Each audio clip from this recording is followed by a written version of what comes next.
తెలంగాణ సచివాలయ ఉద్యోగులు కాకుండా రాష్ట్ర మొత్తం తెలంగాణ రాష్ట్రంలో యావత్ తెలంగాణ ఉద్యోగులందరూ హర్షించదగ్గ రోజు. ఎందుకంటే రియల్లీ మేము 10 ఏళ్ళు మాకు ఏ వసతులు కావాలన్నా మాకు దొరికేటివి కావాలి. మా సెక్రటరీలో ఒక లీడర్ గారు ఉన్నారు. అతను ఎవరిని అసలు ఎట్లా అంటే దగ్గరికి రానిచ్చేవాడు కాదు. ఈరోజు ఆ విముక్తి మాకు దొరికిందని చాలా సంతోషం ఉంది ఎంప్లాయీస్ అందరికీ.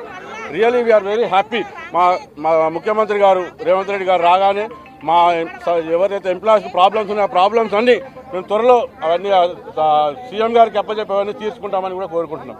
నిజమైన తెలంగాణ పాలన ఇప్పుడు జరుగుతుంది. రేవంత్ అన్న ఆధ్వర్యంలో అతి తొందరగా ఎలక్షన్స్ పెట్టి ఎలక్టెడ్ అయితేనే అప్పుడు ఇనామినేట్స్గా ఇన్ని రోజులు రాజ్యాలు అన్ని కుట్రాలు అన్ని సచివాలయం ఏలిరు దొంగలుగా భద్రం కొడక వచ్చినామిగా మీ భర్తం పడతాం.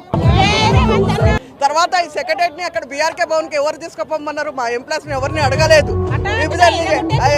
రాత్రి కూలగొట్టిండ్రు. ఎందుకు కూలగొట్టిండ్రు? దేనికి కూలగొట్టిండ్రు? ఏం అవసరం ఉంది? మమ్మల్ని అడగాలి కదా.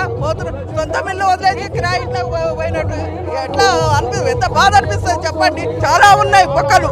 అందుకే మా రేవంత్ రెడ్డి గారు వచ్చిందని మాకు సంతోషం. ఆ సంతోషంలో కొత్త బాడీ ఎలిమినేట్ చేయాలని ఆలోచన చేస్తున్నాం.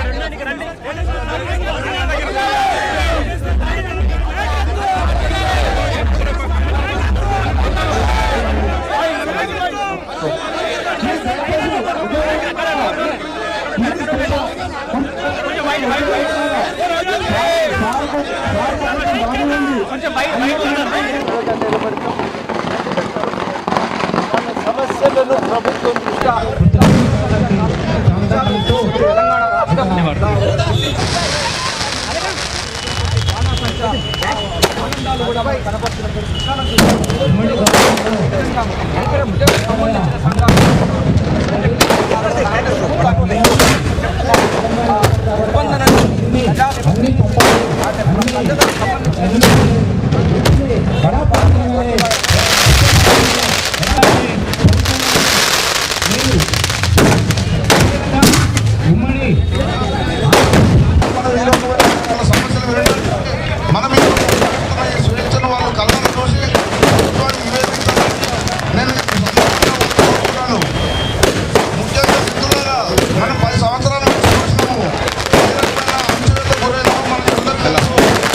మాట్లాడాలంటే భయము, గుసగుసపెట్టుకునే పరిస్థితి, ఫోన్లలో మాట్లాడుకునే పరిస్థితి, వాట్సాప్ గ్రూపులలో మాట్లాడుకునే పరిస్థితి.